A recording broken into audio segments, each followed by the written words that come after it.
इस वीडियो के अंदर हम पढ़ेंगे बल और गति के नियम। ठीक है, तो हम स्टार्ट करते हैं हमारे टॉपिक को। बल तथा गति के नियम अगर देखें तो बल जो होता है ना वो दो प्रकार का होता है। एक तो होता है संतुलित बल, एक होता है असंतुलित बल। ठीक है, फिर बाद के अंदर हम न्यूटन की गति के नियम देखें तो न्यूटन के ने जो है वो तीन नियम बताए थे। प्रथम गति का प्रथम नियम, गति का दूसरा नियम, गति का तीसरा नियम। प्रथम नियम जो है उसके अंदर क्या होता है, एक तो जड़त्व होता है, एक द्रव्यमान होता है। और जो दूसरा नियम होता है ना उसके अंदर बल आता है, बल बराबर हो जाता है बल F बराबर m गुणा a। ठीक है, और संवेग बराबर हो जाता है m गुणा v। मात्रक संवेग बराबर होता है किलोग्राम मीटर पर सेकंड। संवेग संरक्षण का नियम हो जाता है। फिर तीसरा नियम जिसके अंदर क्रिया प्रतिक्रिया आ जाती है। ठीक है, फिर बात के अंदर देखें हम बल क्या, बल वह भौतिक राशि है जो वस्तु की गत्यावस्था अथवा विरामावस्था अवस्था अथवा गति की दिशा में परिवर्तन लाता है या लाने का प्रयास ये करता है। बल वो मतलब क्या है, एक भौतिक राशि है जो वस्तु की गत्यावस्था और विरामावस्था अथवा गति की दिशा में, मतलब जो उसकी गत्यावस्था है, विरामावस्था है और जो गति की डायरेक्शन है उसमें परिवर्तन लाने का प्रयास करता है। और बल का प्रभाव अगर हम देखें, बल किसी वस्तु को विरामावस्था से गति में ला सकता है, मतलब जो विराम रेस्टिंग स्टेज में तो उसमें मूवमेंट करवाएगा। जैसे फुटबॉल के पैर से धक्का मारने पर वह गतिशील हो जाती है। पत्थर जो फुटबॉल को हम पैर से धक्का मारते हैं तो वो क्या होते हैं, गतिशील हो जाते हैं। बल गतिशील वस्तुओं की चाल में परिवर्तन कर सकता है। जो गतिशील वस्तु जो होती है ना उसकी चाल भी क्या कर सकता है, परिवर्तन कर सकता है। जैसे गाड़ी को ब्रेक लगाने से क्या होती है, गाड़ी रुक जाती है। वस्तु की आकृति में परिवर्तन ला सकता है, वस्तु की जो आकृति होती है ना उसमें आपको परिवर्तन ला सकता है। जैसे धातु पर हथौड़े से चोट मारने पर उसकी आकृति बदल जाती है। धातु पर क्या करेंगे हम, अगर हथौड़े से मारेंगे तो उसकी जो आकृति है उसमें परिवर्तन में बदल जाती है। बल किसी गतिशील वस्तु की दिशा बदल सकता है। जो गतिशील वस्तु होती है ना उसकी दिशा बदल सकता है। जैसे कार का स्टीयरिंग घुमाने से दिशा बदल जाती है। ठीक है, बल इनमें से कुछ अथवा सभी प्रकार प्रभावों को उत्पन्न कर सकता है, मतलब इनमें से कुछ और कुछ सभी प्रभावों को उत्पन्न कर सकता है। किसी वस्तु पर लग रहे बल की उन जानकारी प्राप्त करने के लिए निम्नलिखित तीन बातों का ध्यान रखना आवश्यक है। बल का कार्य बिंदु अर्थात वह बिंदु जिस पर बल कार्य कर रहा है। बल का परिमाण है, बल के कार्य करने की दिशा है। अतः बल एक सदिश राशि है जिसमें परिणाम के साथ साथ दिशा भी होती है। बल क्या है, एक सदिश राशि है जिसमें क्या होता है परिणाम के साथ साथ क्या होती है, दिशा भी होती है। फिर देखे वस्तु को गति करवाने के लिए असंतुलित बल का होना आवश्यक है। मतलब वस्तु को अगर हमको गति करवाना है तो उसमें क्या है, असंतुलित बल है उसका होना आवश्यक है। बल का मात्रक देखे, यूनिट ऑफ फोर्स देखे तो एमकेएस पद्धति के अंदर या एसआई पद्धति के अंदर क्या होता है, किलोग्राम मीटर या सेकंड स्क्वायर या न्यूटन होता है।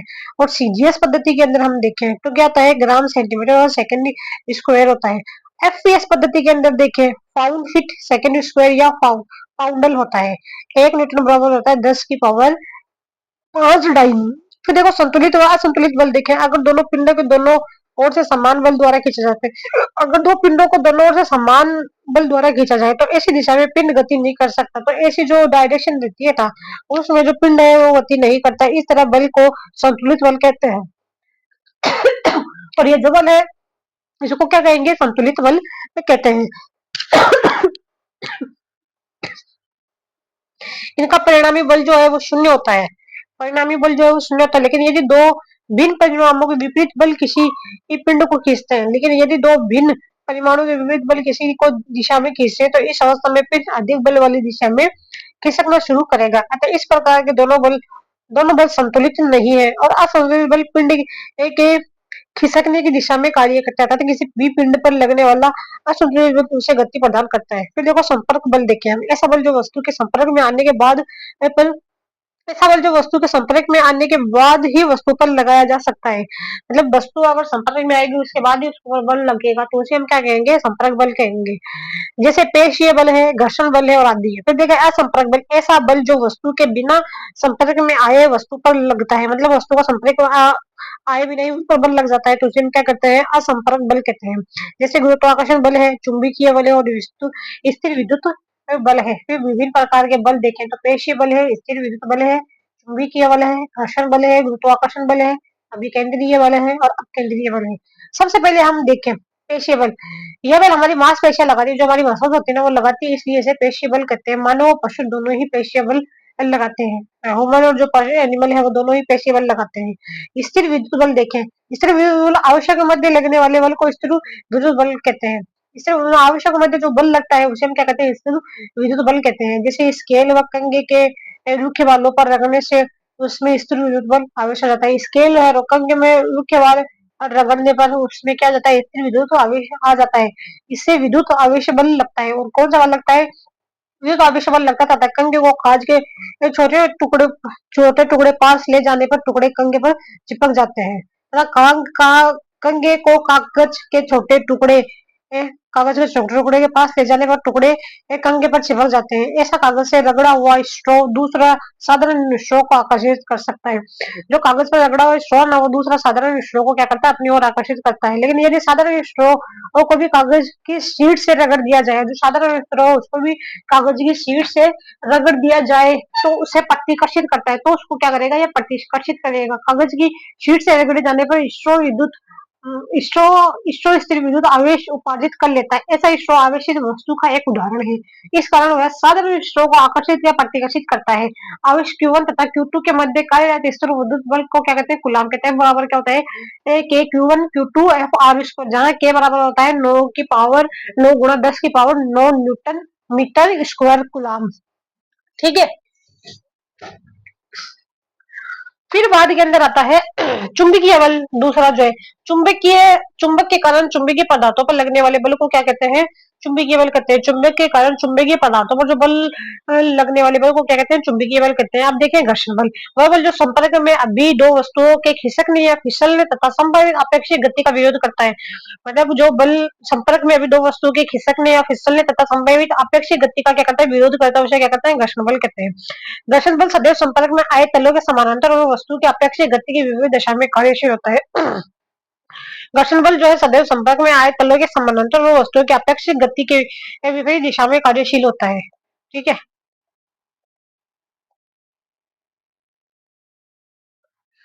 फिर देखिए घर्षण बल जो होता है ना, वो चार प्रकार के होते हैं। स्थितिक घर्षण बल, स्टैटिक फ्रिक्शन, वह घर्षण बल जो संपर्क में आए तलों के मध्य अपेक्षित गति उत्पन्न होने से पूर्व कार्य करता है। इसके स्थितिक घर्षण कहते हैं। स्थितिक घर्षण के अधिकतम मान को सीमांत घर्षण लिमिटिंग फ्रिक्शन कहते हैं। गति घर्षण डायनेमिक फ्रिक्शन, वह घर्षण बल जो संपर्क में आए तलों के मध्य अपेक्षित गति उत्पन्न होने के पश्चात कार्य करता है। वह घर्षण बल जो संपर्क में आए तलों के मध्य अपेक्षित गति उत्पन्न होने के पश्चात कार्य करता है, उसे क्या कहते हैं, गति घर्षण कहलाता है। फिर देखा सर्पी घर्षण, स्लाइडिंग फ्रिक्शन, वह घर्षण जो बल संपर्क में आए तलों के परस्पर फिसलने पर उत्पन्न होता है, सर्पी घर्षण बल कहलाता है। फिर देखिए बेलनी घर्षण बल या लोटनी घर्षण बल, रोलिंग फ्रिक्शन, वह घर्षण बल जो किसी पिंड या वस्तु के किसी तल या तल पर घूर्णन गति के कारण उत्पन्न होता है, उसे लोटनी घर्षण कहते हैं। सबसे ज्यादा होता है स्थितिक बल, फिर आ जाता है सर्पी घर्षण, फिर आता है गति घर्षण, फिर आता है लोटनी घर्षण। घर्षण बल को निम्न विधियों द्वारा हम कुछ सीमा तक नियंत्रित कर सकते हैं। चिकनी सतहों में घर्षण कम होता है। चिकनी जो सतह होती है उसमें घर्षण क्या होता है, कम होता है। अतः मशीनों के गतिमान भागों को बहुत चिकने बनाकर घर्षण को कम किया जा सकता है। फिर वायु के कारण घर्षण कम करने के लिए मोटर वाहन, रेलगाड़ियों के इंजन वायुयान विशेष डिजाइन के बनाए जाते हैं। फिर देखो लोटनी, सर्पी घर्षण से सदैव बहुत कम होता है। लोटनी जो होता है सर्पी लोटनी घर्षण सर्पी घर्षण से सदैव बहुत कम होता है। ठीक है। फिर बाद के अंदर जो है, अतः मशीनों में घर्षण कम करने के लिए प्राय गतिशील पुर्जों के मध्य स्टील की गोल गेंद लगा दी जाती है। इनको बॉल बीयरिंग कहते हैं। साइकिल के पहियों में भी बॉल बीयरिंग लगे होते हैं। बॉल बीयरिंग से घर्षण कम हो जाता है, जिससे ऊर्जा एवं श्रम एवं की बचत होती है। फिर देखिए स्नेहक, घर्षण बल कम करने के लिए क्या होता है, स्नेहक, घर्षण बल कम करने के लिए कुछ विशेष प्रकार के पदार्थ भी काम में लाए जाते हैं। घर्षण बल को कम करने के लिए कुछ विशेष प्रकार के जो पदार्थ है उसको काम में लिए जाते हैं। इन पदार्थों को क्या कहते हैं, स्नेहक कहते हैं। स्नेहक ठोस, द्रव्य या गैसीय अवस्था में हो सकता है। जो स्नेहक होता है वो कैसे होता है, ठोस, द्रव्य या गैसीय अवस्था में हो सकता है। घर्षण बल के लाभ और हानियां देखें। घर्षण बल के लाभ देखें। घर्षण बल हमें चलने में सहायता करता है। बिना घर्षण के फर्श पर हम फिसल कर गिर जाएंगे। घर्षण बल के साथ चलने में सहायता करते हुए अगर घर्षण बल नहीं होगा तो फर्श पर गिरकर फिसल जाएंगे। सड़क पर पहिए के वाहनों को चलाने और घूमने में घर्षण बल सहायक होता है। बिना घर्षण वाहनों का चलना या मुड़ना संभव नहीं होता है। घर्षण के द्वारा ही ब्रेक द्वारा वाहनों को रोकना संभव है। घर्षण के द्वारा ही क्या लगता है, ब्रेक लगता है, जिससे वाहन अन्य को रोकना संभव हो जाता है। घर्षण के कारण ही पट्टे या चेन द्वारा मोटर से मशीन को घूर्णन ऊर्जा का स्थानांतरण संभव होता है। किसी दीवार या लकड़ी आदि में कील या पेच घर्षण के कारण ही ठहरे रहते हैं। बिना घर्षण के हम पेन या पेंसिल को हाथ में पकड़कर और उससे लिख नहीं सकते। घर्षण बल नहीं होगा तो हम पेंसिल या पेन को पकड़ नहीं पाएंगे और लिख नहीं पाएंगे। घर्षण बल की अगर हम हानियां देखें, घर्षण के कारण ऊर्जा की हानि होती है, एनर्जी की क्या होती है, एनर्जी लॉस हो जाती है। इस कारण मशीन की दक्षता जो है वो घट जाती है। वाहनों में लगभग 20% ईंधन घर्षण बल के कारण अधिक व्यय होता है। वाहनों में लगभग कितना होता है, 20% ईंधन घर्षण बल के कारण क्या होता है, अधिक व्यय होता है। घर्षण के कारण मशीन कल पुंजों में घिसावट या टूट फूट होती है। ठीक है, घर्षण बल के कारण मशीन में उच्च मात्रा में ऊष्मा उत्पन्न होती है, जो मशीन की कार्य क्षमता में बाधा उत्पन्न करती है और क्षति पहुंचाती है। घर्षण बल के कारण मशीनों में क्या होती है, ऊष्मा उत्पन्न होती है। ऊष्मा जो मशीन की कार्य क्षमता है उसको रोक देती है और उसे क्षति पहुंचाती है। फिर देखिए गुरुत्वाकर्षण बल, देखिए हम ब्रह्मांड का प्रत्येक कण पिंड किसी भी अन्य कण पिंड पर अपनी ओर एक आकर्षण बल लगाता है, जिसे गुरुत्वाकर्षण बल कहते हैं। गुरुत्वाकर्षण बल की विशेषता है, देखिए हम गुरुत्वाकर्षण बल एक दुर्बल प्रकृति का बल है। कैसा है, दुर्बल प्रकृति का बल है। यह प्रकृति में पाए जाने वाले बलों में सबसे दुर्बल है। नेचर में जो भी बल पाए जाते हैं उसमें सबसे दुर्बल बल है। यह सदैव क्या होता है, आकर्षण प्रकृति का होता है। कैसा होता है, आकर्षण प्रकृति का होता है। ठीक है, फिर देखिए यह बल क्रिया प्रक्रिया और क्रिया प्रतिक्रिया युग में बनाते हैं, अर्थात एक वस्तु द्वारा दूसरी वस्तु पर लगाया गया बल दूसरी वस्तु द्वारा पहली वस्तु पर लगाया गया बल के बराबर होता है। एक वस्तु दूसरे पर लगाया, दूसरी पहली पर लगाएगा और दोनों का क्या होता है, बल बराबर होता है। परंतु बलों की दिशाएं जो होती है ना, वो क्या होती है, विपरीत होती है। ठीक है, फिर बाद के अंदर अगर देखें, दो छोटे पिंडों के बीच गुरुत्वाकर्षण बल क्या होता है, बहुत कम होता है। दूसरे दूसरे शब्दों में दो पिंडों जैसे सूर्य तथा पृथ्वी के बीच गुरुत्वाकर्षण बल बहुत अधिक होता है। नोट देखिए, गुरुत्वाकर्षण बल दो वस्तुओं के बीच की दूरी वर्ग के व्युत्क्रमानुपाती होती है, तो गुरुत्वाकर्षण बल है व्युत्क्रमानुपाती बल है। फिर गुरुत्वाकर्षण बल का सार्वत्रिक नियम देखिए, इस नियम के अनुसार दो द्रव्य कणों पिंडों के मध्य लगने वाला आकर्षण बल के द्रव्यमानों के गुणनफल के समानुपाती तथा उनके मध्य की दूरी के व्युत्क्रमानुपाती होता है। इस बल की दिशा में दोनों कणों को मिलाने वाली रेखा की दिशा एफ बराबर G M M D square बराबर G M M R square, यहाँ जहाँ यहाँ जी समानुपाती नियतांक है, जिसे सार्वत्रिक गुरुत्वाकर्षण नियतांक कहते हैं। जी का मान होता है 6.67 इंटू 10⁻⁻11 न्यूटन मीटर स्क्वायर पर किग्रा स्क्वायर। गुरुत्वाकर्षण के नियम से अनेक परिघटनाएं की सरलता से व्याख्या की जा सकती है। उनमें से कुछ महत्वपूर्ण घटनाएं, हमें पृथ्वी से बंद देखने वाला बल है, सूर्य के चारों ओर ग्रहों की गति है, पृथ्वी के चारों ओर चंद्रमा की गति है, समुद्र में ज्वार भाटा आना है। देखो गुरुत्वाकर्षण, गुरुत्वीय त्वरण देखे, पृथ्वी के गुरुत्व त्वरण के कारण गिरती हुई वस्तु के वेग में परिवर्तन की दर को गुरुत्वीय त्वरण जी कहते हैं। गुरुत्वीय त्वरण का मात्रक मीटर पर सेकंड स्क्वायर होता है। पृथ्वी गुरुत्वीय त्वरण का मान जी बराबर 9.8 मीटर पर सेकंड स्क्वायर होता है। पृथ्वी के गुरुत्वीय त्वरण का सूत्र जी बराबर जी एम बट्टा आर स्क्वायर होता है, जहां एम बराबर पृथ्वी का द्रव्यमान 5.98 इंटू 10⁻24 की गए, आर पृथ्वी की त्रिज्या है 64 किलोमीटर बराबर 6.4 इंटू 10⁻6 मीटर। पृथ्वी सतह से ऊंचाई पर जाने पर गुरुत्वाकर्षण त्वरण घटता है, मतलब सतह पर ऊंचाई की ओर देखेंगे हम तो जो गुरुत्वाकर्षण त्वरण जो है वो घटेगा। पृथ्वी के ध्रुवों पर गुरुत्वीय त्वरण जो है मतलब अधिकतम होता है। पृथ्वी सतह से गहराई पर जाने पर गुरुत्वीय त्वरण क्या होता है, घटता रहता है। पृथ्वी के केंद्र पर गुरुत्वीय त्वरण क्या होता है, शून्य हो जाता है। अनंत पर गुरुत्वीय त्वरण जो है वो शून्य होता है। पृथ्वी के ध्रुव पोल्स पर गुरुत्वीय त्वरण अधिकतम 9.8 मीटर पर सेकंड स्क्वायर होता है तथा भूमध्य इक्वेटर पर गुरुत्वीय त्वरण कम जी माइनस ओमेगा स्क्वायर आर होता है। पृथ्वी अचानक अपना घूर्णन बंद कर दे तो ध्रुवों पर गुरुत्वीय त्वरण अपरिवर्तित रहता है। पृथ्वी अचानक अपना घूर्णन बंद कर दे तो ध्रुवों पर गुरुत्वीय त्वरण क्या रहता है, अपरिवर्तित रहता है, जबकि भूमध्य पर गुरुत्वीय त्वरण क्या होता है, बढ़ जाता है। चंद्रमा पर गुरुत्वीय त्वरण पृथ्वी पर गुरुत्वीय त्वरण का लगभग 1/6 गुना होता है, अतः जे बराबर जी चंद्रमा जी/6 बराबर 9.8/6 बराबर 1.63 मीटर पर सेकंड स्क्वायर। फिर देखिए भार वेट, वस्तु पर पृथ्वी द्वारा आरोपित गुरुत्वीय बल ही उसका भार कहलाता है। एम द्रव्यमान की वस्तु का पृथ्वी पर भार डब्ल्यू बराबर एम जी। द्रव्यमान ऊंचाई तथा गहराई के साथ अपरिवर्तित रहता है, परंतु भार गुरुत्वीय त्वरण के साथ साथ क्या होता है, परिवर्तित होता है। चंद्रमा पर भार पृथ्वी पर भार 1/6 गुना होता है, अर्थात डब्ल्यू बराबर चंद्रमा W/6 mg/6। भार सदिश राशि होती है। भार क्या है, एक सदिश आती है, इसका मात्रक जो है वो क्या होता है, न्यूटन होता है। जी आ गया। पृथ्वी का भार, चंद्रमा का वस्तु का भार डब्ल्यू चंद्रमा बराबर W/6 आई बराबर 10/6, डब्ल्यू चंद्रमा बराबर 1.67 न्यूटन। फिर अगर पृथ्वी के गुरुत्वीय बल के प्रभाव में वस्तुओं की गति, वस्तुओं द्वारा अनुभव किया जाने वाला गुरुत्वीय त्वरण वस्तु के आकृति या द्रव्यमान पर निर्भर नहीं करता है। मुक्त रूप से गिरती हुई वस्तुओं का प्रारंभिक वेग क्या होता है? शून्य हो जाता है। ठीक है।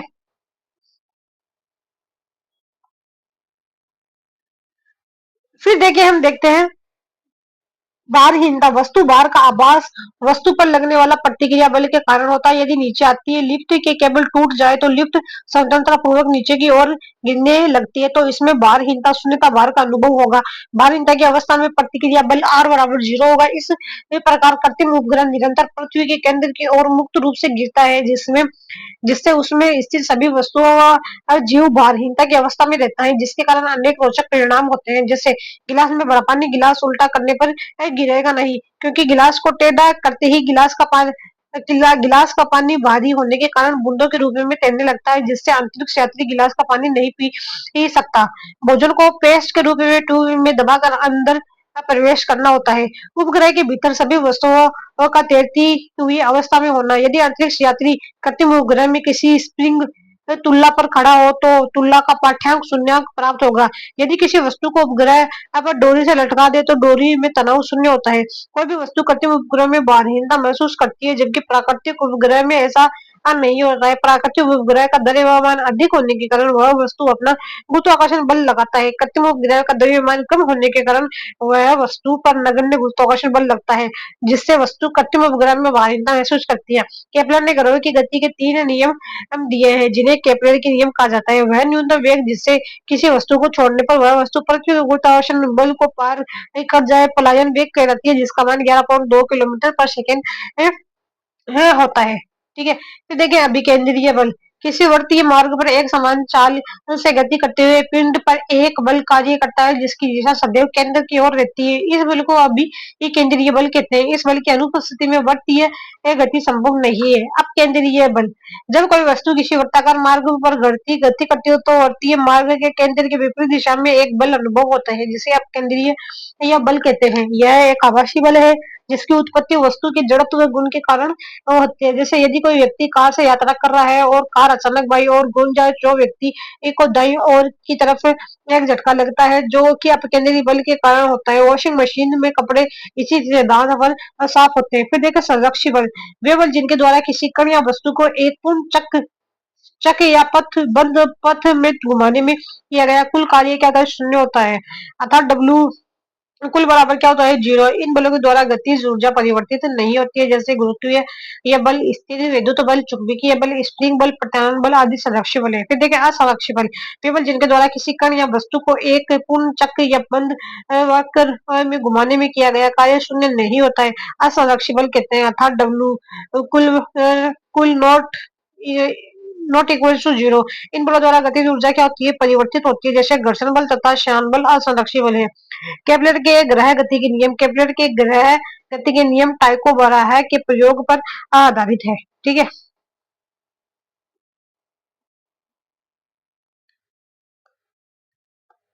फिर देखिए प्रथम नियम, देखिए प्रत्येक ग्रह के चारों तरफ दीर्घवृत्ताकार कक्षा इलिप्टिकल ऑर्बिटल्स में चक्कर लगाते हैं और सूर्य दीर्घवृत्त के केंद्र पर स्थिर न होकर फोकस या नाभि पर स्थित होता है। इसे कक्षा का नियम, लॉ ऑफ ऑर्बिट कहते हैं। द्वितीय नियम, यह क्षेत्रीय चाल का नियम, लॉ ऑफ एरियल स्पीड भी कहलाता है। ग्रह का क्षेत्रीय चाल नियत रहती है, अर्थात डी ए बराबर डी टी बराबर नियत बराबर जे बाई 2 एम, जहाँ जे बराबर कोणीय संवेग एम बराबर क्या है? ग्रह का द्रव्यमान। ग्रह को सूर्य से मिलाने वाली रेखा समान समय में समान क्षेत्रफल बनाती है, अर्थात T1 बराबर T2 तो T1 बराबर A2। यहाँ नियम कोणीय संवेग suggestion conservation of angular momentum सिद्धांत पर आधारित है। तृतीय नियम, इसे आवर्तकाल का नियम, लॉ ऑफ टाइम पीरियड भी कहते हैं। सूर्य से किसी एक ग्रह की दो औसत दूरी r का घन उस ग्रह के सूर्य के परिक्रमण परिक्रमण काल टी वेग के समानुपाती होता है, अर्थात आर क्यूब डायरेक्टली प्रोपोर्शनल होता है टी स्क्वायर के। R cube by T square बराबर नियतांक। प्रणोद देखें, थ्रस्ट, किसी वस्तु के ऊपर उसी के सतह के लंबवत लगा हुआ बल प्रणोद थ्रस्ट कहलाता है। प्रणोद का ऐसा मात्रा में न्यूटन होता है। दाब प्रेशर, वस्तु के प्रत्येक एकांक क्षेत्रफल पर लगने वाला बल दाब कहलाता है। ये एक अदिश राशि है। दाब बराबर क्या होता है? बल बाय क्षेत्रफल। दाब मापने का ऐसा मात्रा न्यूटन प्रति वर्ग metre N by metre square है, जो पास्कल पीएबी कहलाता है। दाब निम्नलिखित दो कारकों पर निर्भर करता है, लगाया गया बल और सतह का क्षेत्रफल। अगर दो सतह का क्षेत्रफल समान हो तब अधिक बल लगाने पर अधिक दाब उत्पन्न होगा। यदि समान बल लगाया जाता है तब अधिक क्षेत्रफल वाली सतह पर कम दाब उत्पन्न होगा। कुल भारी बोझ उठाने के लिए अपने सिर पर एक कपड़े को गोल लपेट कर रखते हैं। इस प्रकार भी अपने शरीर इससे बोझ के संपर्क वाले क्षेत्रफल को बढ़ा देते हैं, जिससे शरीर पर लगने वाला दाब कम हो जाता है तथा ये बोझ को आसानी से उठा सकते हैं। सब्जी काटने वाले चाकू तीखे इसलिए बनाए जाते हैं ताकि उनका क्षेत्रफल कम हो, जिससे दाब अधिक लगाया जा सके। कील को आगे से नुकीली बनाया जाता है ताकि क्षेत्रफल कम करके दाब बढ़ाया जा सके, जिससे कील आसानी से लकड़ी के अंदर चली जाती है। घनत्व देखिए, किसी वस्तु का घनत्व और उसके प्रति एकक आयतन के द्रव्यमान को कहते हैं। घनत्व बराबर क्या होता है? द्रव्यमान बट्टा आयतन।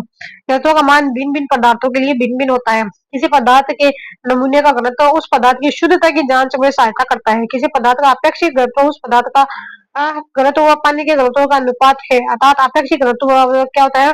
किसी पदार्थ का घनत्व बट्टा पानी का घनत्व। अपेक्षित घनत्व एकमात्र ही इन राशि है। उत्प्लावकता बुयांसी किसी द्रव का वह गुण जिसके कारण वह द्रव में छोड़ी गई वस्तु पर ऊपर की ओर एक बल लगता है, उत्प्लावकता कहलाता है तथा यह बल उत्प्लावन बल कहलाता है। द्रव में वस्तु पर निम्न दो बल कार्य करते हैं। वस्तु पर पृथ्वी का गुरुत्वाकर्षण बल, वस्तु का भार नीचे की ओर, वस्तु पर पानी का उत्प्लावन बल ऊपर की ओर।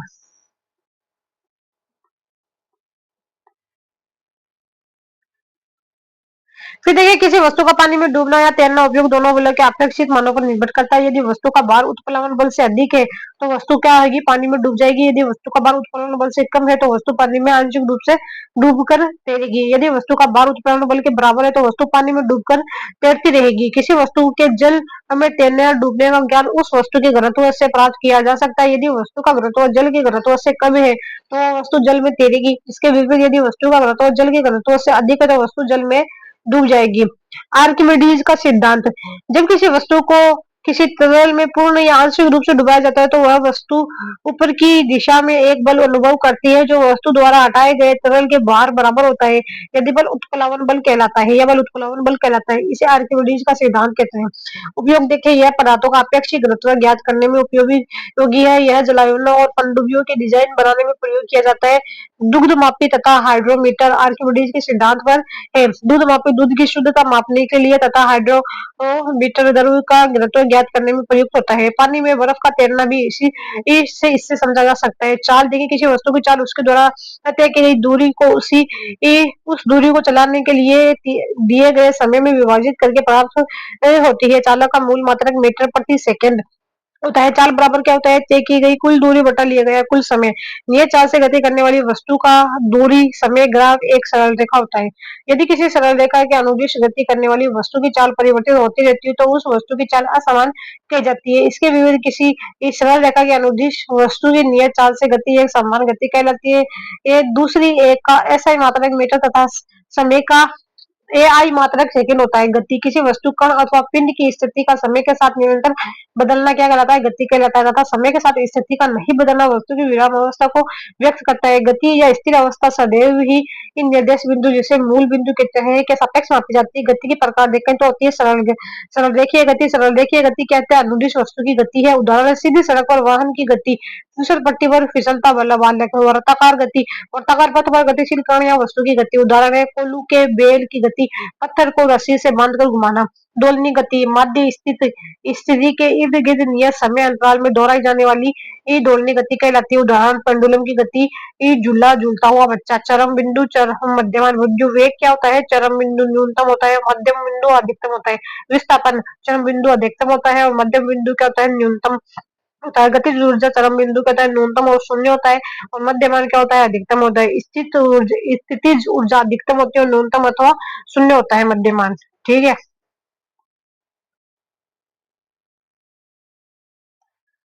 फिर देखिए, कंपन गति वह गति जिसमें वस्तु कंपन करती है। कंपन गति आवर्त गति का उदाहरण है। उदाहरण है वीणा के तार की गति। गुणन गति किसी निश्चित कक्ष के चारों ओर होने वाली गति। उदाहरण, लट्टू की गति, कुम्हार के चाक की गति। न्यूटन गति का पठ्यक्रम। इस नियम के अनुसार यदि कोई वस्तु स्थिर अवस्था में है तो वह स्थिर अवस्था में ही बनी रहती है, या कोई वस्तु किसी निश्चित वेग से एक दिशा में गति कर रही है तो वह उसी वेग से उसी दिशा में गति करती रहती है जब तक उस पर कोई बाह्य बल कार्य नहीं करता है। किसी भी वस्तु की विराम अथवा गति की अवस्था में परिवर्तन का वस्तु द्वारा विरोध किया जाता है। वस्तु के इस गुण को जड़त्व कहते हैं। वस्तु की गति की जिस स्थिति में उसी वस्तु में बनी रहती है जब तक कि उस पर कोई बाह्य बल कार्य नहीं करता। अतः वस्तु की स्थिर अवस्था को परिवर्तन करनी करनी हो या गतिमान वस्तु की गति की दिशा बदलनी हो, दोनों ही परिस्थितियों में बल लगाना पड़ता है। वस्तु का जड़त्व वस्तु के द्रव्यमान पर निर्भर करता है। इसी कारण न्यूटन के प्रथम नियम को जड़त्व का नियम भी कहते हैं। गति के इस नियम को हम 3 भागों में विभाजित कर सकते हैं। स्थिर अवस्था के जड़त्व का नियम, गति अवस्था के जड़त्व का नियम, दिशा के जड़त्व का नियम, स्थिर अवस्था के जड़त्व का नियम। इस नियम के अनुसार यदि कोई वस्तु स्थिर अवस्था में है तो वह स्थिर अवस्था में ही बनी रहती है जब तक उस पर कोई बाह्य बल कार्य नहीं करता। जड़त्व वस्तु के द्रव्यमान पर निर्भर करता है। वस्तु का जड़त्व भी अधिक होता है, अर्थात जड़त्व का मान वस्तु के द्रव्यमान के समानुपाती होता है। जड़त्व कहता है डायरेक्ट प्रोपोर्शनल है द्रव्यमान के।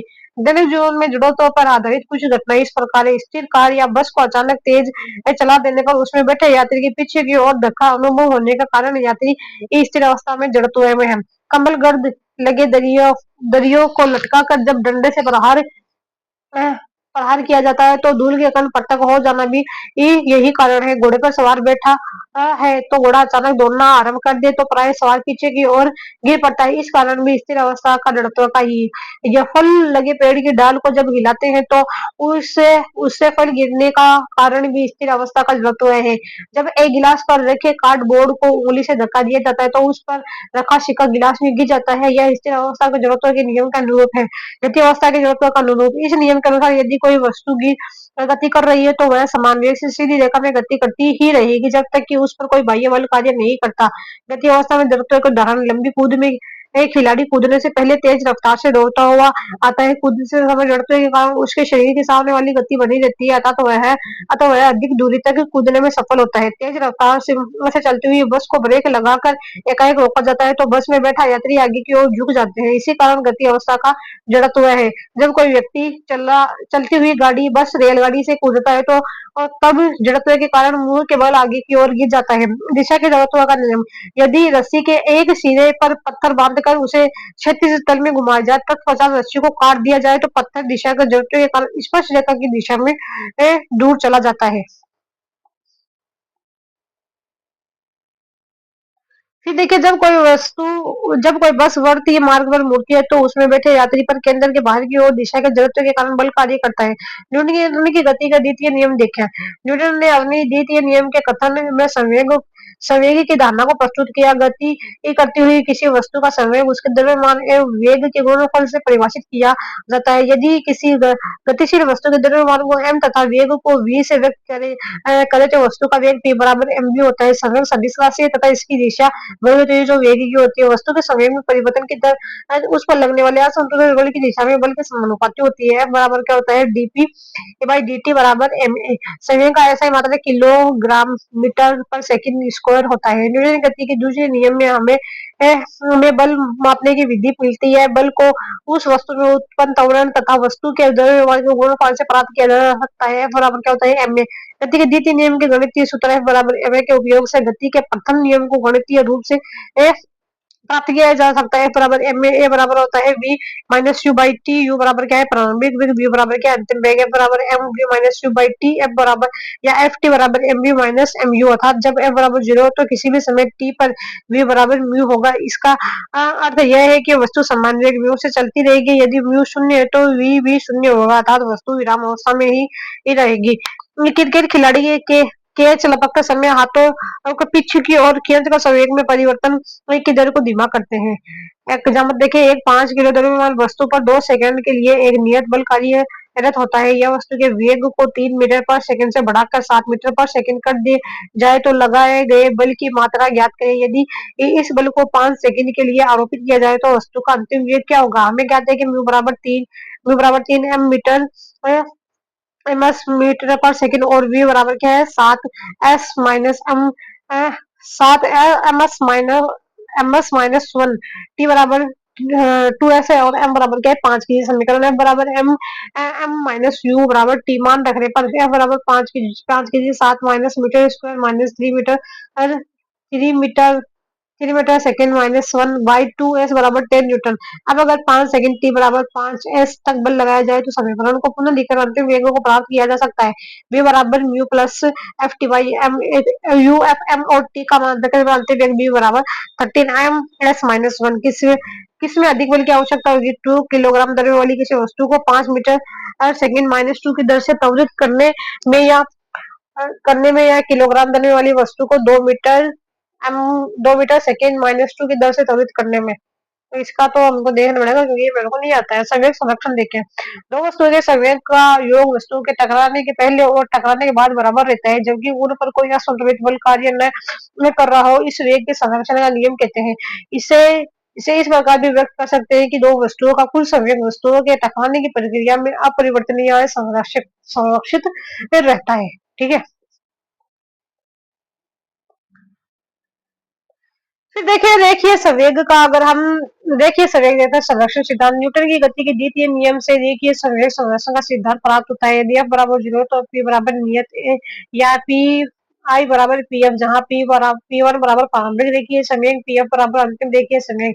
अर्थात यदि किसी निकाय पर बाहरी आरोपित बल शून्य है तो उस निकाय के संपूर्ण संवेग समय के साथ नियत बना रहता है। इससे संवेग संरक्षण का सिद्धांत कहते हैं। उदाहरण दो पिंडों की टक्कर में रेखीय संवेग संरक्षित रहता है।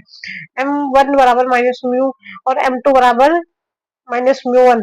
m1 बराबर v1 m2 और v2 टक्कर से पूर्व दिया है टक्कर के बाद में जहां म्यू बराबर है टक्कर से पूर्व प्रथम कण का वेग, म्यू टू बराबर टक्कर से पूर्व द्वितीय कण का वेग, v1 बराबर टक्कर के पश्चात प्रथम कण का वेग, v2 है टक्कर के पश्चात द्वितीय कण का वेग।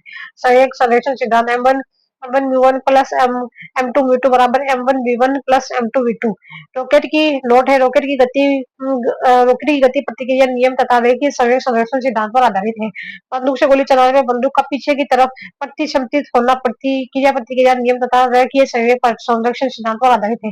न्यूटन की गति का तीसरा नियम देखें। न्यूटन की गति का तीसरा नियम क्रिया और प्रतिक्रिया संबंध को बताता है अतः इस नियम को निम्न प्रकार व्यक्त किया जाता है। प्रत्येक क्रिया के लिए समान वस्तु विपरीत दिशा में प्रतिक्रिया होती है। यहाँ पर महत्वपूर्ण क्रियाएं और प्रतिक्रिया सदैव दो भिन्न भिन्न वस्तुओं पर कार्य करती है। यह दो पिंडों के बीच परस्पर अन्योन्य क्रिया बल है अर्थात बल सदैव युगल में पाए जाते हैं। न्यूटन का यह नियम सब अवस्था के वस्तुओं विरामावस्था में हो या गतिशील व परस्पर संपर्क में हो या उनके बीच कुछ मौजूद दूरी हो या नियम हर दिशा में लागू होता है।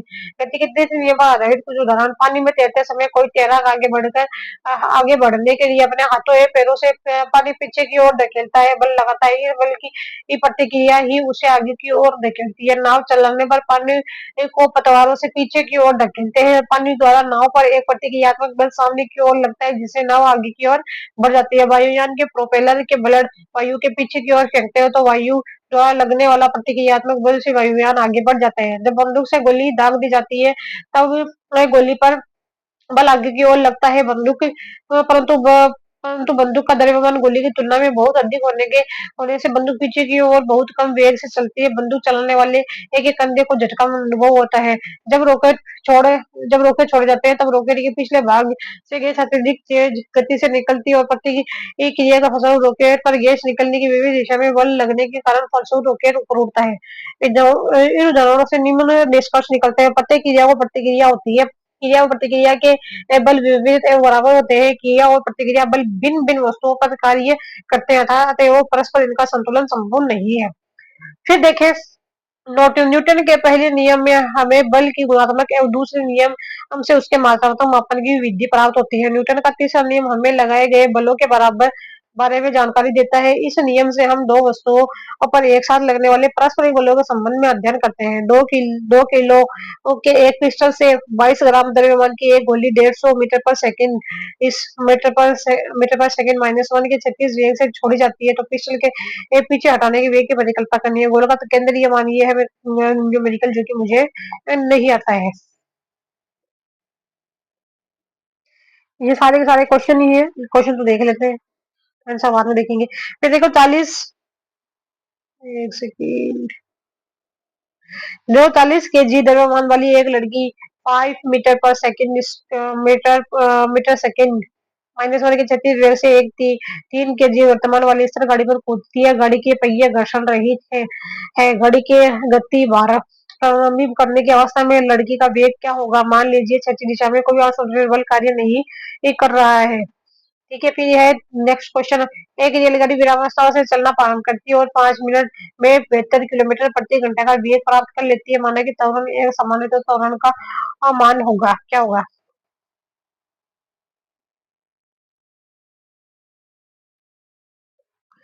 फिर देखें, 5 केजी द्रव्यमान वाली वस्तु पर 2 सेकंड के लिए एक नियत बल कार्यरत होता है। यह वस्तु के वेग को 3 मीटर पर सेकंड से आगे बढ़ाकर 7 मीटर पर सेकंड 7 मीटर पर सेकंड कर देता है। लगाए गए बल की मात्रा ज्ञात करें। इस बल को 5 मीटर सेकंड के लिए आरोपित किया जाए तो वस्तु का अंतिम वेग क्या होगा? ये भी मुझे नहीं आता है क्योंकि ये है न्यूमेरिकल। तो देखो, बल का ऐसा ही मतलब क्या होता है, तो kilogram metre second minus square. एक ही केजी द्रव्यमान की वस्तु पर एक न्यूटन बल लगाया जाए तो उत्पन्न त्वरण वेग है, तो है 1 मीटर सेकंड माइनस 2। असत्य कथन है, तो जो असत्य किसी वस्तु को त्वरित करने हेतु संतुलित बल की आवश्यकता होती है, ये असत्य है। घर्षण बल गति की विपरीत दिशा में क्या करता है? कार्य करता है। संतुलित बल की दिशा में वस्तु गति नहीं करती है। ये भी सही है। किसी वस्तु को सतत गतिशील बनाए रखने हेतु असंतुलित बल आवश्यक होता है। किसी पिंड का जड़त्व है, उसकी एक गति की अवस्था परिवर्तन का विरोध करता है। श्याम पट पर चौक से लिखना किस बल का एक कारण संभव है? घर्षण बल के कारण संभव है। गति के तीसरे नियम अनुसार क्रिया तथा प्रतिक्रिया है। सदैव दो भिन्न वस्तुओं पर विपरीत दिशाओं में कार्य करती है। वस्तु का संवेग निर्भर करता है तो द्रव्यमान और वेग दोनों पर करता है। रोकक प्रक्षेपण आधारित है, न्यूटन के गति के तीसरे नियम पर आधारित है। किसी विलगित निकाय हेतु कुल संवेग संरक्षित रहता है। ठीक है, क्या रहता है? कुल संवेग जो है वो संरक्षित रहता है। क्रिया प्रतिक्रिया नियम पर आधारित नहीं है, अगर जो नहीं है ना वो है गेंद लगाते समय खिलाड़ी द्वारा अपने हाथ पीछे की ओर करना, ये नहीं है। गोली चलाने में बंदूक के द्वारा कंधे पर झटका लगना, ये भी है। रॉकेट का प्रक्षेपण है नाविक द्वारा ना आगे की ओर कूदने पर नाव पीछे की ओर धकेला जाना। फिर देखो, हॉकी के प्रतिद्वंदी टीमों के दो खिलाड़ी गेंद को हिट करने का प्रयास प्रयास में परस्पर टकरा जाते हैं तथा आपस में उलझ जाते हैं। पहले खिलाड़ी का द्रव्यमान 60 केजी है तथा वह 5.0 मीटर पर सेकंड -1 के परिवेग से गति में था, जबकि दूसरा खिलाड़ी जिसका द्रव्यमान 55 केजी है तथा वह 6.0 मीटर पर सेकंड के वेग से पहले खिलाड़ी की ओर गति कर रहा था। टकरा कर उलझने के बाद वे दोनों किसी दिशा में किसी वेग से गति करेंगे। मान ले कि ये दोनों खिलाड़ियों के पैर तथा पृथ्वी के बीच कार्यरत घर्षण बल नगण्य है, तो है -0.6। एक कार एक कार 108 किलोमीटर घंटे की गति से चल रही है और ब्रेक लगने के बाद यह रुकने में 4 सेकंड का समय लेती है। कार पर लगाए जाने के बाद लगने वाले बल की गणना करें। कार का यात्रियों का सहित कुल द्रव्यमान 1000 केजी है, -1800 न्यूटन। 5 न्यूटन की बल द्रव्यमान mt को और 10 - 10 मीटर सेकंड का त्वरण कर देता है, तो द्रव्यमान मीटर स्क्वायर को 2 - m2 का त्वरण कर देता है। अगर दोनों द्रव्यमान को एक साथ मिला दिया जाए तो इस बल के द्वारा त्वरण उत्पन्न होगा, तो 6.67 मीटर पर सेकंड स्क्वायर। एक लंबी मेज पर सीधी रेखा में जा रही 20 ग्राम द्रव्यमान की गेंद का वेग वेग समय ग्राफ दिया गया है। गेंद की विरामावस्था में लाने के लिए मेज द्वारा कितना बल लगेगा? तो है -0.0004 न्यूटन। कोई कण त्रिज्या r के वृत्ताकार पथ में गमन कर रहा है, अर्धवर्ग पूरा करने के बाद इसका विस्थापन होगा तो 2r होगा। एक पिंड में वेग म्यू से ऊर्ध्वाधर ऊपर फेंका जाता है, इसके ऊपर उठने की अधिकतम ऊंचाई h होगी, तो म्यू स्क्वायर बाई 2g। किसी गतिमान पिंड के लिए विस्थापन तथा दूरी का आंशिक अनुपात क्या होगा? 1 के बराबर अथवा 1 से कम होगा। यदि किसी पिंड का विस्थापन समय के वर्ग के अनुक्रमानुपाती है तो वस्तु का गमन करती है एक समान त्वरण से करती है। ठीक है, फिर देखें, दिए गए b - t ग्राफ से यह निष्कर्ष निकलता है कि पिंड एक समान वेग से गति कर रहा है। यदि कोई लड़का 10 मीटर माइनस की नियत चाल से ये चल रहे मेरी गो राउंड झूले पर सवारी करने का आनंद ले रहा है, इससे ज्ञात होता है कि लड़का बिना त्वरण के गमन कर रहा है। v - t ग्राफ द्वारा ज्ञात क्षेत्रफल किसी भौतिक राशि को निरूपित करता है जिसका मात्रक क्या होता है? मीटर। चार car A B C D की समतल सड़क पर गति कर रही है, ये इनकी दूरी समय ग्राफ चित्र में दर्शाए गए हैं, इसका कथन है। तो बी सबसे धीमी गति पर है। ठीक है, फिर देखिए कौन सा ग्राफ एक समान गति का सही निरूपण करता है, तो है फर्स्ट। वेग समय ग्राफ की प्रवणता से प्राप्त होती है त्वरण। इस दिए गए प्रकरणों से किसमें चली गई दूरी तथा विस्थापन के परिमाण समान है, तो यदि कार सीधी सड़क पर गमन कर रही है, तब देखिए पता कि अनुदिश त्वरित गति इससे गतिमान किसी पिंड के लिए नीचे दिए घटकों में कौन सा सही नहीं है, गलत बताना है। तो यह सदैव पृथ्वी से दूर जाता है, ये गलत है। इसकी चाल पृथ्वी दो परिवर्तित होती रहती है, इसका वेग सदैव परिवर्तित होता है, इस पर सदैव एक बल कार्य करता है। गति के तीसरे नियम के अनुसार क्रिया और प्रतिक्रिया है, सदैव दो भिन्न वस्तुओं पर विपरीत दिशाओं में कार्य करती है। किसी पिंड का जड़त्व है, उसकी गति की अवस्था में परिवर्तन का क्या करता है, विरोध करता प्रतिरोध करता है। फिर देखें, यदि कोई किसी गतिमान रेलगाड़ी पर एक सिक्का उछालता है तो उसके पीछे गिरता है, आ, इसका यह अर्थ है कि रेलगाड़ी गति त्वरित है। 2 केजी द्रव्यमान का कोई पिंड किसी घर्षणहीन क्षैतिज मेज पर 4 मीटर पर सेकंड के नियत वेग से फिसल रहा है। इस वस्तु की किसी वेग से गति बनाए रखने के लिए आवश्यक बल है, तो है 0 m। रॉकेट किस नियम पर कार्य करता है, तो वह संवेग संरक्षण के नियम पर कार्य करता है। 2/3 ऊंचाई तक जल से भरा कोई टैंक एक समान चाल से गतिमान है। अचानक ब्रेक लगने पर टैंक में भरा जल आगे की ओर गति करेगा। चंद्रमा के पृष्ठ के निकट मुक्त रूप से गिरते विभिन्न द्रव्यमानों के दो पिंड के वेग किसी भी क्षण में समान होंगे। गुरुत्वीय त्वरण का मान है, विस्तृत त्वरण पर न्यूनतम होती है।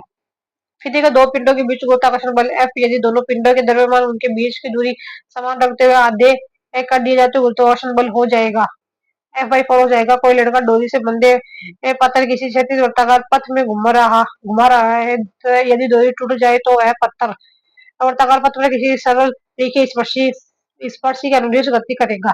किसी पिंड को बारी बारी से विभिन्न घनत्वों के तीनों द्रव्यों में रखा जाए, वह पिंड D1 D2 तथा D3 घनत्व के द्रव्य क्रमशः 1/9, 2/11 तथा 3/7 भाग को द्रव्य से बाहर रखते हुए तैरता है। घनत्व के किस के विषय में कौन सा सही है, तो D1 है, सबसे ज्यादा D1 होगा, फिर D2, फिर D3।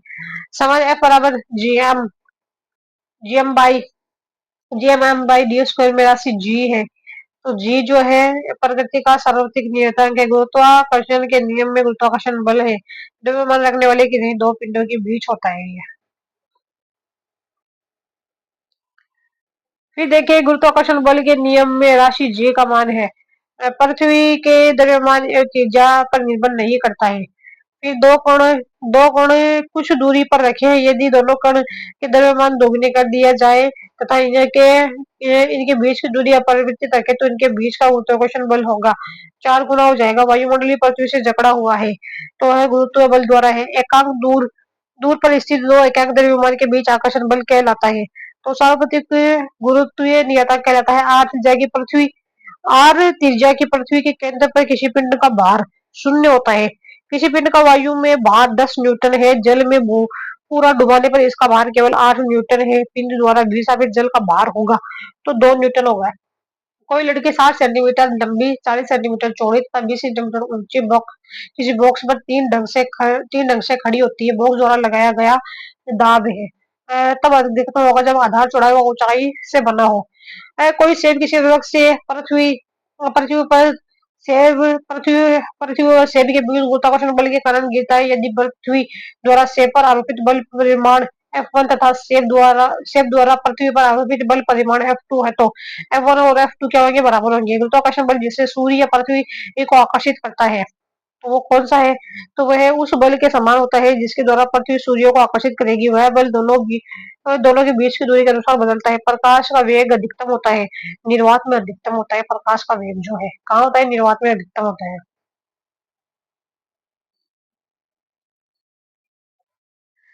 फिर देखिए, किसी वस्तु का संवेग परिभाषित किया जा सकता है, तो वो किया जा सकता है हमारा संवेग बराबर द्रव्यमान गुणा वेग। संवेग का ऐसा ही मात्रक होता है किलोग्राम मीटर पर सेकंड। 20 ग्राम द्रव्यमान की एक बुलेट को 2 केजी द्रव्यमान की पिस्टल से 150 मीटर पर सेकंड वेग से क्षैतिज दागा जाता है। पिस्टल का प्रतिशक्ति वेग पीछे हटने का वेग है, तो -1.5 मीटर पर सेकंड स्क्वायर। फिर देखें, जब एक नाविक नाव से आगे की ओर कूदता है तब नाव पीछे की ओर चली जाती है। यह एक उदाहरण है। तो न्यूटन गति के तृतीय नियम का ये उदाहरण है। ठीक है। 40 केजी द्रव्यमान वाली एक लड़की 6 मीटर पर सेकंड की गति से घर्षण रहित पहियों वाली स्थिर गाड़ी पर कूदती है। यदि गाड़ी का द्रव्यमान 4 केजी है तो निकाय का अंतिम वेग होगा क्षैतिज दिशा में कोई बाह्य बल कार्यरत नहीं है। 5.45 मीटर पर सेकंड। न्यूटन की गति के तृतीय नियम का कथन है कि यह एवं प्रतिक्रिया बराबर या विपरीत होती है। दो पिंडों दोनों दो भिन्न पिंडों जो परस्पर अन्योन्य क्रिया करते हैं पर लगती है। ठीक है। फिर देखें आ जाते हैं हमारी कार्य और ऊर्जा देखें।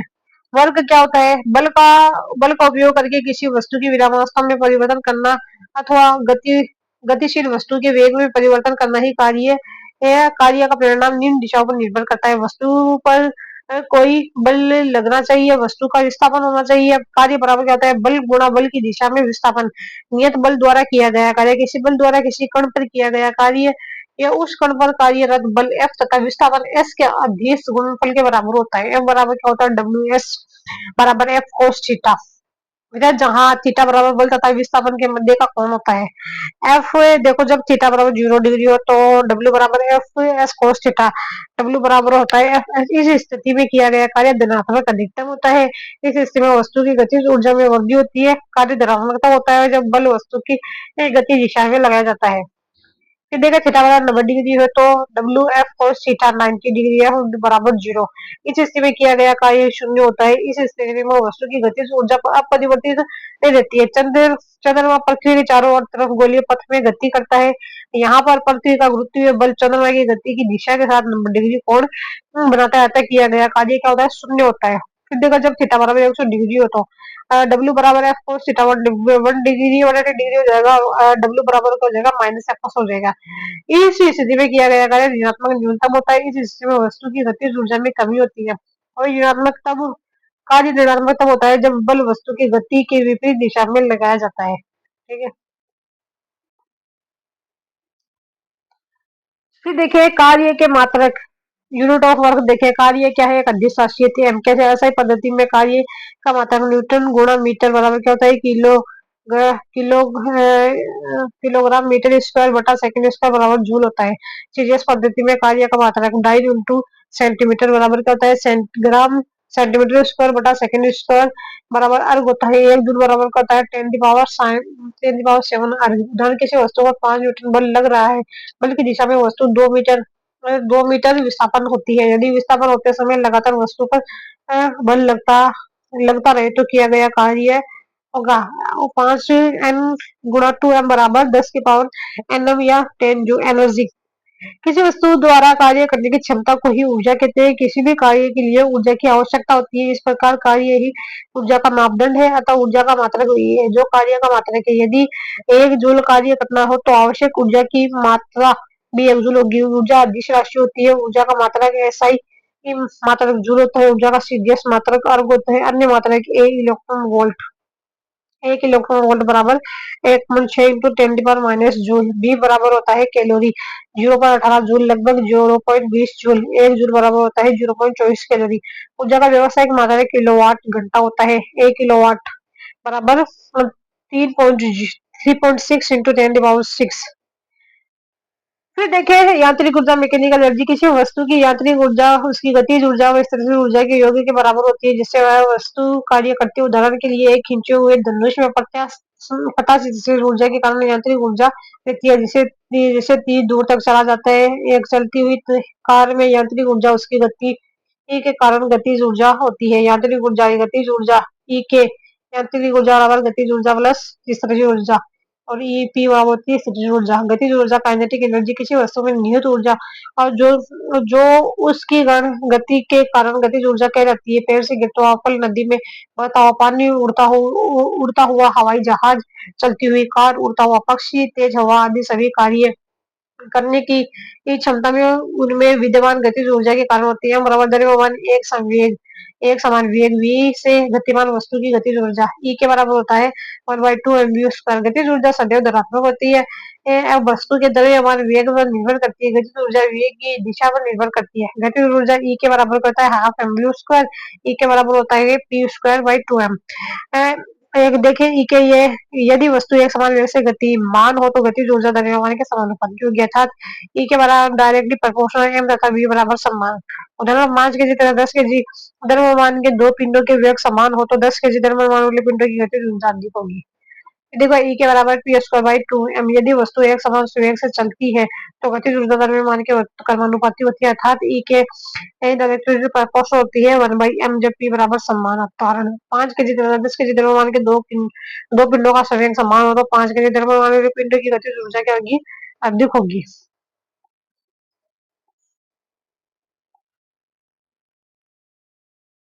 फिर देखिए 15 केजी के एक वस्तु 4 मीटर पर सेकंड के एक समान वेग से गतिशील हो, वस्तु की गतिज ऊर्जा कितनी होगी? वस्तु का द्रव्यमान बराबर क्या होता है? 15 केजी। वस्तु का वेग बराबर क्या होगा? 4 माइनस v माइनस मीटर पर स्क्वायर। कोई भी स्थितिज ऊर्जा पोटेंशियल एनर्जी की स्थितिज ऊर्जा वस्तु की वह ऊर्जा जो वस्तु की स्थिति अवस्था के कारण उसमें संचित होती है। इसी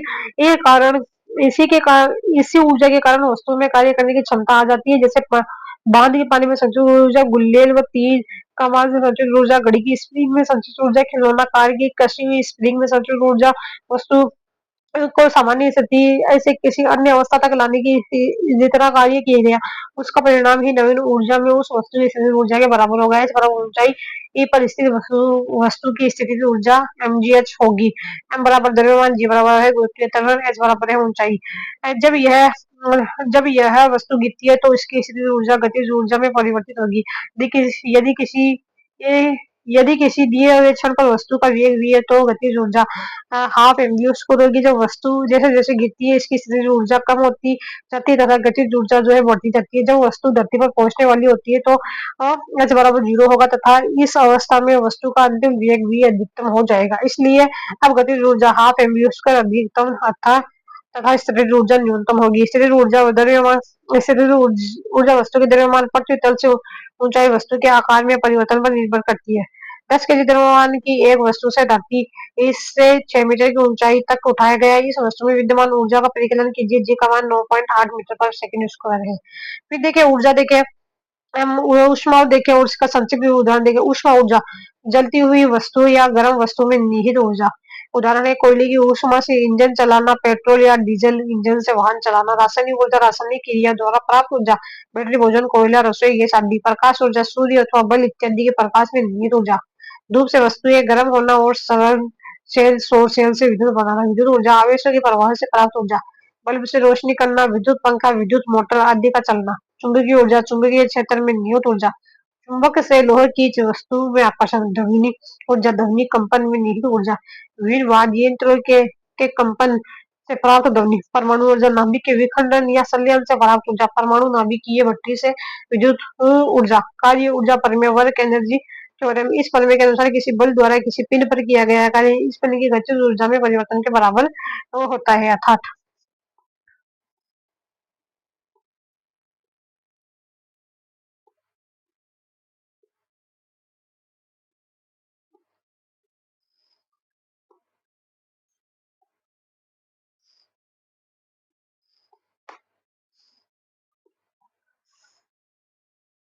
फिर देखिए ऊर्जा का रूपांतरण ऊर्जा के एक रूप से एक रूप से ऊर्जा के दूसरे रूप में परिवर्तन को ऊर्जा का रूपांतरण कहते हैं। फिर देखो साधन का नाम, साधन द्वारा काम में ली गई ऊर्जा, साधन द्वारा रूपांतरित ऊर्जा, बल्ब या ट्यूबलाइट, विद्युत ऊर्जा या प्रकाश ऊर्जा। फिर विद्युत हीटर, साधन द्वारा काम में ली गई ऊर्जा, विद्युत ऊर्जा, साधन द्वारा रूपांतरित ऊर्जा, उष्मा ऊर्जा। सोलर सेल, प्रकाश विद्युत सेल, फोटो प्रकाश ऊर्जा, विद्युत ऊर्जा है। फिर देखो विद्युत सेल जो है रासायनिक ऊर्जा और विद्युत ऊर्जा है। माइक्रोफोन जो है ध्वनि है और विद्युत ऊर्जा है।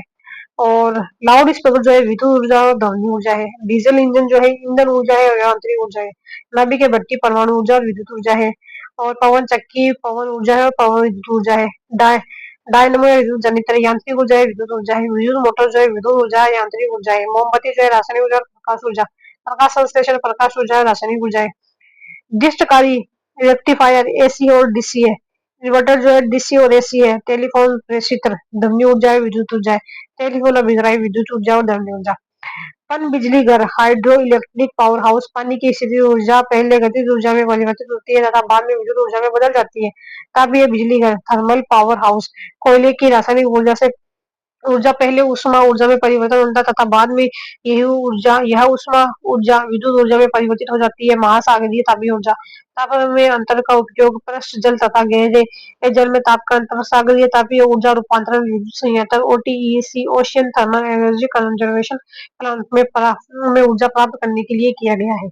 ऊर्जा के स्रोत परंपरागत ऊर्जा स्रोत जीवाश्म ईंधन पेट्रोल डीजल प्राकृतिक गैस कोयला काष्ठ लकड़ी ईंधन गैर परंपरागत ऊर्जा स्रोत है वैकल्पिक स्रोत सौर ऊर्जा है जल ऊर्जा है पवन ऊर्जा है भूतापीय ऊर्जा है जैव ऊर्जा है जो गोबर से और महासागरीय ऊर्जा फिर ऊर्जा संरक्षण का नियम एनर्जी कंजर्वेशन लो इस नियम के अनुसार ऊर्जा केवल एक रूप से दूसरे रूप में रूपांतरित हो जाती है न तो इसकी उत्पत्ति की जा सकती है और न ही उसका विनाश किया जा सकता है। फिर देखो रूपांतरण के पहले वह रूपांतरण के पश्चात कुल ऊर्जा सदैव अचर रहती है। ऊर्जा संरक्षण का नियम प्रत्येक स्थिति तथा सभी प्रकार के रूपांतरण में मान्य है। सभी बिंदुओं पर वस्तु की स्थितिज ऊर्जा तथा गतिज ऊर्जा का योग क्या था समान रहता है। स्थितिज ऊर्जा प्लस गतिज ऊर्जा बराबर क्या होती है अचर कांस्टेंट या mgs plus half mu square बराबर अचर कांस्टेंट किसी वस्तु की गतिज ऊर्जा तथा स्थितिज ऊर्जा का योग उसकी कुल यांत्रिक ऊर्जा है। शक्ति पावर कार्य करने की दर ऊर्जा रूपांतरण की दर को शक्ति कहते हैं। यदि कोई बी करता है z t समय में w कार्य करता तो शक्ति का मान होगा शक्ति बराबर कार्य बाई इस समय p बराबर क्या था w बाई टी शक्ति का मात्रक वोट है तथा इसका प्रतीक जो है w है। इसका मतलब जेम्स वोट 1776 माइनस 1776 1736 1736 1819 में समान रखा गया था। एक वोट उसकी अभिकर्ता की शक्ति है जो एक सेकंड में एक जूल कार्य करता है। ऊर्जा की उस दरों को किलोवाट में व्यक्त करता है। किलोवाट बराबर क्या होता है 1000 वाट। 2 लड़कियां जिनमें से प्रत्येक का भार 400 न्यूटन है 1.8 मीटर की ऊंचाई तक चढ़ती है। हम एक लड़की का नाम ए रखते हैं तथा दूसरी का बी। इस कार्य को पूरा करने में लड़की 20 सेकंड का समय लेती है जबकि लड़की बी जो है 20-50 सेकंड का समय लेती है। प्रत्येक लड़की द्वारा वे की गई शक्ति का परिकलन कीजिए। ये न्यूमेरिकल है जो कि मुझे नहीं आता है। ठीक है।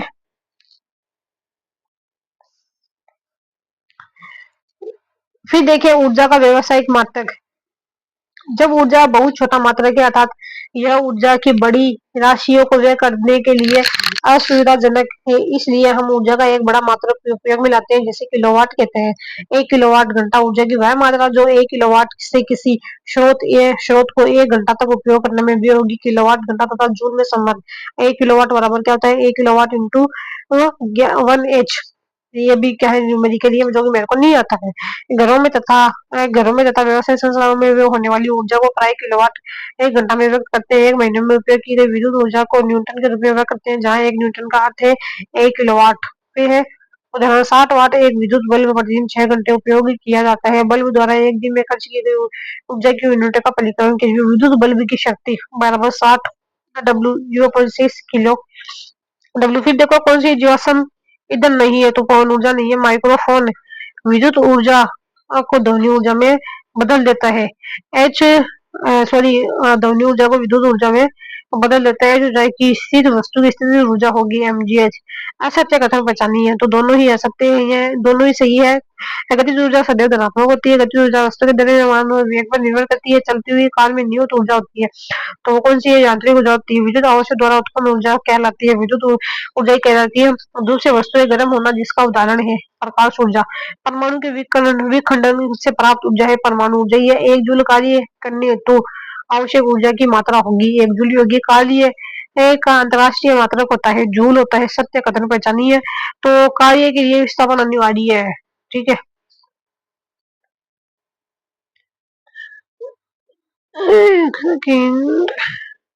फिर देखिए जब कोई पिंड मुक्त रूप से पृथ्वी की ओर गिरता है तो उसकी कुल ऊर्जा अचर रहती है।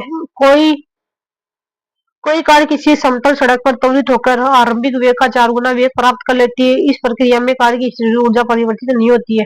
ऋणात्मक कार्य कार्य के प्रकरण में बल एवं विस्थापन के बीच कोण होता है तो 180 डिग्री होता है। 10 केजी द्रव्यमान के लोहे तथा 5 केजी वही द्रव्यमान के एल्यूमिनियम के गोलों के वे समान है। दोनों गोले किसी मीनार से एक साथ गिराए जाते हैं। जब वे भूतल से 10 मीटर ऊपर होते हैं तब इनके समान होते हैं। त्वरण जब कोई लड़की अपनी पीठ पर 3 केजी द्रव्यमान का बस्ता उठाए किसी समतल सड़क पर 300 मीटर की दूरी तय करती है द्वारा इसके द्वारा गुरुत्वाकर्षण बल के विरुद्ध किया जाने वाला कार्य होगा। तो क्या है, शून्य है। निम्नलिखित कौन सा ऊर्जा का मात्रक नहीं है तो किलोवाट नहीं है, जबकि जूल है, न्यूटन मीटर है और किलोवाट घंटा है। किसी बल द्वारा किया गया कार्य निम्नलिखित में से किस पर निर्भर नहीं करता है? पिंड का आरंभिक वेग पर नहीं करता, जबकि विस्थापन है, लगाया गया बल है, बल एवं विस्थापन के बीच का कोण भी है। बांध के संग्रहण जल में है, इसलिए विद्युत ऊर्जा है, तेज ऊर्जा है। यहाँ एक पिंड h ऊंचाई से गिर रहा है, h/2 ऊंचाई गिरने के पश्चात इसमें होगी आदि स्थितिज ऊर्जा, आदि गतिज ऊर्जा। नीचे दी गई वस्तुओं में गतिज ऊर्जा सर्वाधिक है। द्रव्यमान 2m तथा चाल 3v। जब एक निश्चित द्रव्यमान का पिंड एक ऊंचाई से समतल रूप से गिरता है, इसकी स्थितिज ऊर्जा घटती है और गतिज ऊर्जा क्या बढ़ती है। 100 वाट का एक विद्युत बल्ब 6 घंटे प्रति दिन काम लिया जाता है। बल द्वारा एक दिन में व्ययित ऊर्जा किलोवाट में है 0.60। फिर देखो 1 किलोवाट एच ऊर्जा वाणिज्यिक इकाई जूल का मात्रक है 3.6 गुणा 10 की पावर 6 जूल। 1000 किलो जूल द्रव्यमान क्या कार का वेग 36 किलोमीटर एच से 54 किलोमीटर एच तक बढ़ाने में किया गया कार्य है। 62.50 के जी। नीचे दी गई परिस्थितियों में ए बी सी एफ तथा एम द्रव्यमान के पिंड पर कार्य कर रहे चित्र में दर्शाए गए विस्थापन के बड़े तीर के द्वारा विस्थापन एबीसी का क्रमशः होगा। तो वो है मेरा शून्य, ऋणात्मक और धनात्मक।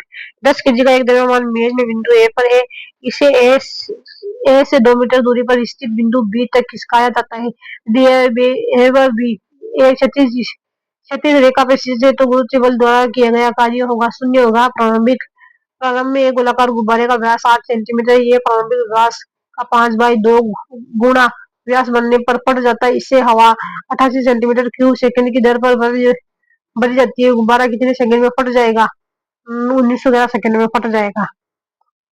ठीक है, अभी ये खत्म होता है चैप्टर, आगे हम दोबारा देखेंगे इसको, क्योंकि मेरे को भी समझ में नहीं आया है।